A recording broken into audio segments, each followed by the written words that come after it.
끝까지 보면 도움이 되는 마준마 TV입니다. 일상에서 늘 배출되는 것이 있습니다. 바로 쓰레기인데요. 일반 쓰레기, 음식물 쓰레기 등 집집마다 매일같이 배출되는 것들이 있으실 거예요. 비닐, 페트병, 종이 등 재활용이 가능한 경우 분리배출을 꼼꼼히 잘 해야 하는데요. 배출되는 쓰레기 양이 점점 많아짐에 따라 정부에서도 관련 규제 사항들이 점점 엄격해지고 있습니다.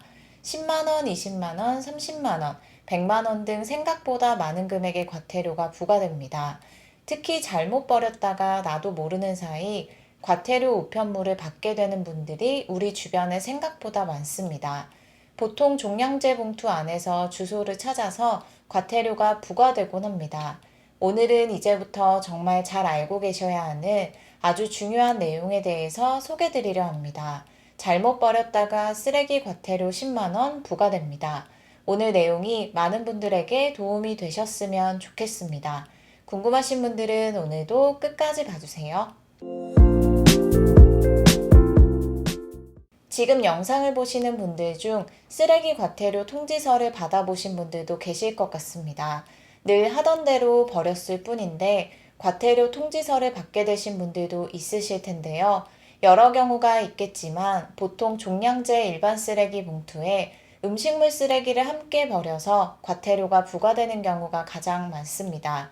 즉 음식물 쓰레기인 줄 모르고 종량제 봉투에 섞어서 함께 배출해서 구청에서 과태료 부과 통지를 받게 된 것인데요.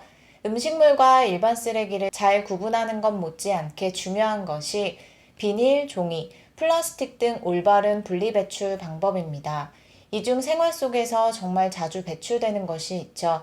바로 비닐입니다. 하루에도 몇 개의 비닐이 생활 속에서 배출됩니다. 라면, 과자 등 우리가 자주 사고 먹는 음식들 포장이 대부분 비닐인데요. 비닐을 버릴 때 부피를 줄이기 위해서 딱지 모양 등과 같이 접어서 버리신 적 있다면 다음 내용 꼭 확인하시길 바랍니다. 접어서 버린 비닐의 경우 분리수거가 되지 않고 일반 쓰레기로 버려질 수 있다는 것 알고 계셨나요? 재활용이 가능한 비닐이라 할지라도 접어서 버릴 경우 내부를 확인하기 어려워 일반 쓰레기로 버려진다고 합니다. 이유는 재활용장의 컨베이어 벨트 위에서 수동으로 선별할 때 눈으로 쉽게 비닐의 상태와 종류를 확인해야 하는데 딱지 모양으로 접어서 버린 비닐의 경우는 내부를 눈으로 구별하기 어렵고 작업 중 접힌 비닐을 하나하나 풀어서 내부를 확인하기 어렵기 때문입니다. 그리고 수동 선별이 아닌 풍력 선별기 기계를 이용해서 자동 선별을 하는 곳들도 있는데요. 이때 비닐이 바람에 날리거나 빨아들일 수 있도록 얇아야 하는데 딱지 형태로 접으면 선별되지 않아 일반 쓰레기로 버려질 수 있습니다. 접어서 버린 비닐이 모두 재활용이 불가한 것은 아니지만 제대로 선별되지 못해서 일반 쓰레기로 버려질 수 있다고 하니 가급적 접지 마시고 배출하시는 것이 좋습니다. 그리고 비닐 안에 기름기나 음식물이 하나도 없어야 재활용이 되는 것은 아니라고 합니다. 비닐의 80%는 고형 연료로 만들고 있고 고형 연료는 태울 목적으로 만들어지는 것인데요. 하지만 음식물이 너무 많이 묻어있는 비닐의 경우는 일반 쓰레기로 배출하는 것이 더 낫다고 합니다. 그러니 가급적 비닐을 배출하실 때는 깨끗하게 잘 씻고 물기를 말려서 배출하시면 됩니다. 11월이 되면 집집마다 소비량이 늘어나는 것이 있습니다. 어디서든 편하게 먹을 수 있는 겨울철 대표 과일 귤인데요. 당도가 보장되는 달콤한 귤이 많아져 겨울이 되면 유독 많이 찾게 되는 과일인 것 같습니다. 한라봉, 레드향 등도 귤과 함께 많이 섭취하게 되는데요. 먹기 편한 만큼 배출되는 껍질의 양도 굉장히 많습니다. 귤 껍질은 어떻게 버려야 할까요? 음식물 쓰레기인지 일반 쓰레기인지 헷갈려 하시는 분들 많이 계실 거예요. 잘못 버렸다가 과태료 10만 원 부과되신 분들도 생각보다 많이 계시기 때문에 꼭 잘 알아두시길 바랍니다. 어떻게 버려야 하는지 구분할 때 동물이 먹을 수 있는지와 분쇄 가능한지를 기준 삼으시면 됩니다. 동물의 사료로 쓰일 수 있고 분쇄가 가능하다면 음식물 쓰레기로 배출하시면 되고 불가할 경우에는 일반 쓰레기로 배출하시면 됩니다. 귤 껍질의 경우는 일반 쓰레기가 아니라 음식물 쓰레기로 배출해야 합니다. 분쇄 가능하고 동물이 먹을 수 있기 때문인데요. 먹을 때마다 발생하는 귤 껍질을 처리하는 것이 번거로워서 종량제 봉투에 일반 쓰레기와 함께 배출하는 분들이 계신데요.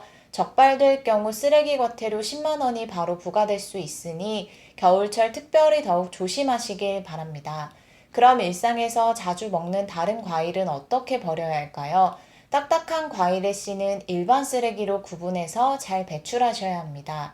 복숭아, 자두, 살구, 감 등 과일은 대표적으로 씨가 딱딱한 과일들인데요. 이런 과일의 씨는 반드시 일반 쓰레기로 배출하세요. 그리고 껍질이 단단한 것들도 있습니다. 예를 들어 파인애플과 같은 과일 껍데기의 경우는 음식물이 아닌 일반 쓰레기로 버려야 합니다.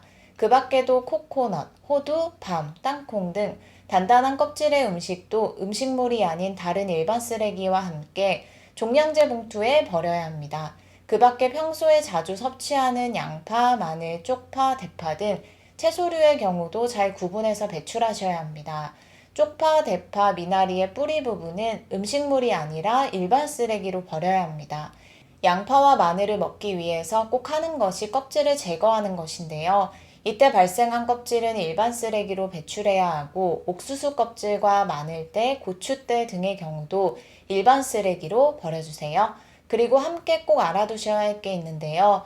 과태료 부과되었다면서 가짜 문자를 전송해서 보이스피싱 피해를 일으키는 수법이 아직도 많이 발생하고 있습니다. 특히 집안일이나 업무로 바쁠 때 이런 문자를 받게 되면 나도 모르는 사이에 누르게 될 수도 있습니다. 시간적으로 여유가 있으면 사기 문자가 아닌지 확인해서 피해를 막을 수도 있지만 바쁘면 그럴 틈 없이 누르게 될 수 있는데요. 쓰레기 과태료가 부과되었다면서 출처가 불분명한 링크 주소와 함께 발송된 문자를 받으신 분들은 절대 누르지 마세요. 오늘은 일상에서 누구나 헷갈릴 수 있고 잘못 버려서 과태료를 낼 수도 있는 쓰레기 배출 관련 내용에 대해서 살펴봤습니다. 우리가 자주 먹는 달걀의 경우도 많은 분들이 잘 모르시는 경우가 있는데요. 달걀 껍데기는 음식물이 아닌 일반 쓰레기로 배출해야 합니다. 오리알, 메추리알 등의 껍데기도 동일합니다. 이제 귤 섭취가 많이 늘어나는 시기인데요. 잘못 버렸다가 과태료 10만 원이 부과될 수 있으니 많은 분들이 오늘 내용 잘 확인하시고 과태료 내시는 일 없으시면 좋겠습니다.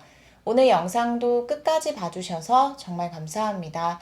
구독과 좋아요, 알림 설정 꼭 부탁드립니다. 감사합니다.